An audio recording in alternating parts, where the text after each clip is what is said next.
And we're back, guys. Welcome to the fastest minute in tennis. I'm your host, Good Energy. Bonjour, comment allez-vous? We're at the French Open. And as always, my coverage is brought to you via the Doctrine of Fair Use, the Fair Dealing, and the Digital Millennium Act. Because this is the fastest minute in tennis, this is not going to be 4K, guys. I got to breeze through this. We're going to start things off with Victoria taking on Lulu Sun, fool. Listen, guys, watching this match, as I said, Victoria is a contender. She's super duper fast. She's very smart.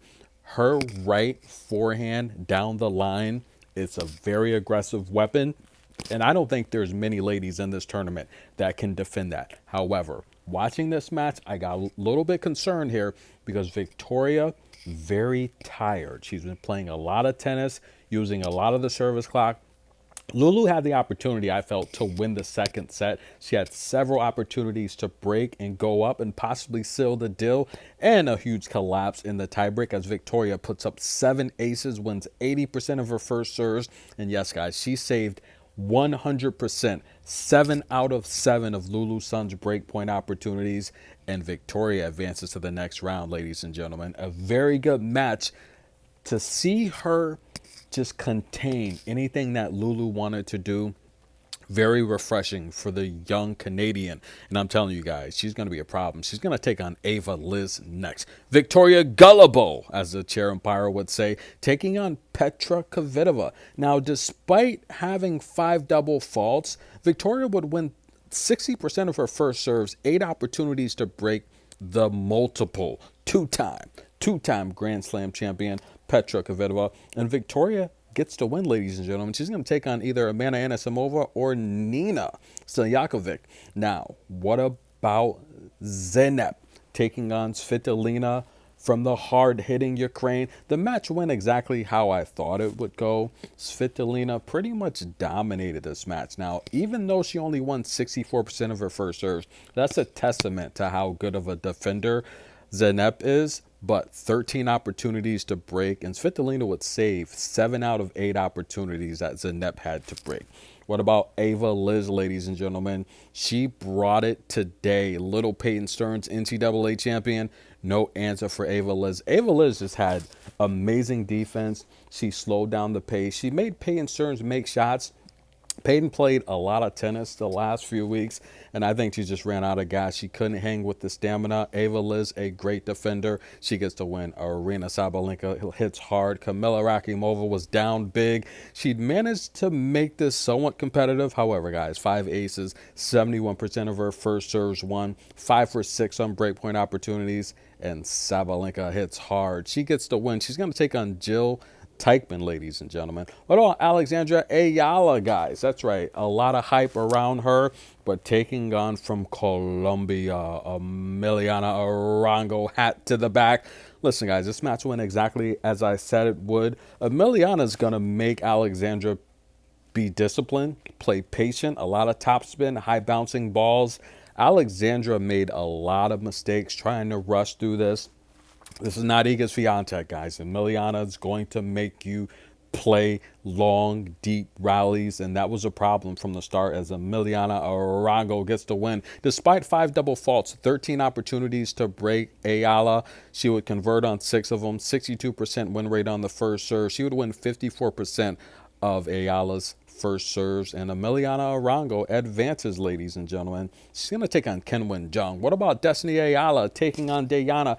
Very impressed what I saw with Diana Yastremska, ladies and gentlemen. 76% of her first serves won, 5 for 11 on breakpoint opportunities. She advances to the next round. What about Pavlyuchenkova taking on Qinwen Zheng? 83% first serve win rate, 6 aces, 5 for 7 on breakpoint. She takes on Emiliana Arango. That's going to be a good match to see if Emiliana can slow down Qinwen Zheng. What about Stefani taking on Jill Teichmann? Jill Teichmann, guys, 70% of her first serves won, 6 for 10 on breakpoint opportunities. Jill Teichmann's back from Switzerland by way of Spain. She advances to the next round. Listen, guys, Diana Snyder, did you see her up 5-love? And then what had happened was the first set would go to a tiebreak. Diana Snyder comes through, 76% first serve win rate, 5 for 11 on breakpoint opportunities. Romero Gomez, look, I said she would win, and she wins. She's due to the next round. Now I want to take a look at this match here, guys. Jovic taking on Renata Zarazua. Now listen, guys, Renata's a very experienced clay player, but watching this match early on, a couple things concern me. Renata's injured. She's clearly injured. You see the knee brace. She's been wearing it for a while, but watching her play, I would say she's probably about 70%. She is not 100%. She has no lift on her serve. She's getting by, but she's clearly hindered. She's clearly injured. However, what concerns me a little more is with Jovic. Her first 2 service games nearly went 30 minutes. She cannot seal the deal. That's right. She was up 40-love her first service game. Renata would end up breaking. This concerns me. Now, watching Jovic play, she plays her best tennis inside the lines. That's right, guys. She's not a deep threat. She's coming cross court. However, when Renata pulls the trigger, backs up Jovic, she's making a lot of mistakes. She can't return consistently. But what really concerns me is nearly 30 minutes on her first 2 service games, she's tired.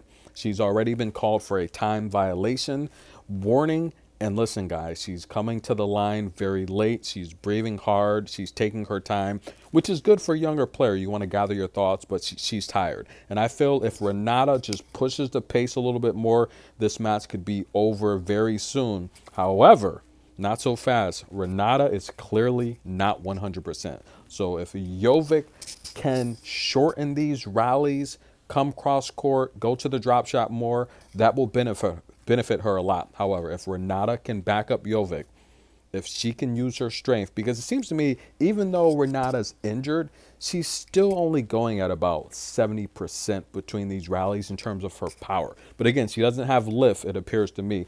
She can't really step into these shots. However, when she does, it's clear that Jovic can't handle the power. This is a good match, guys. Get your popcorn, the French Open tennis in a minute. I'm going to bring you coverage all tournament long. Like the video, show some love. We'll be right back, guys. More tennis to be played.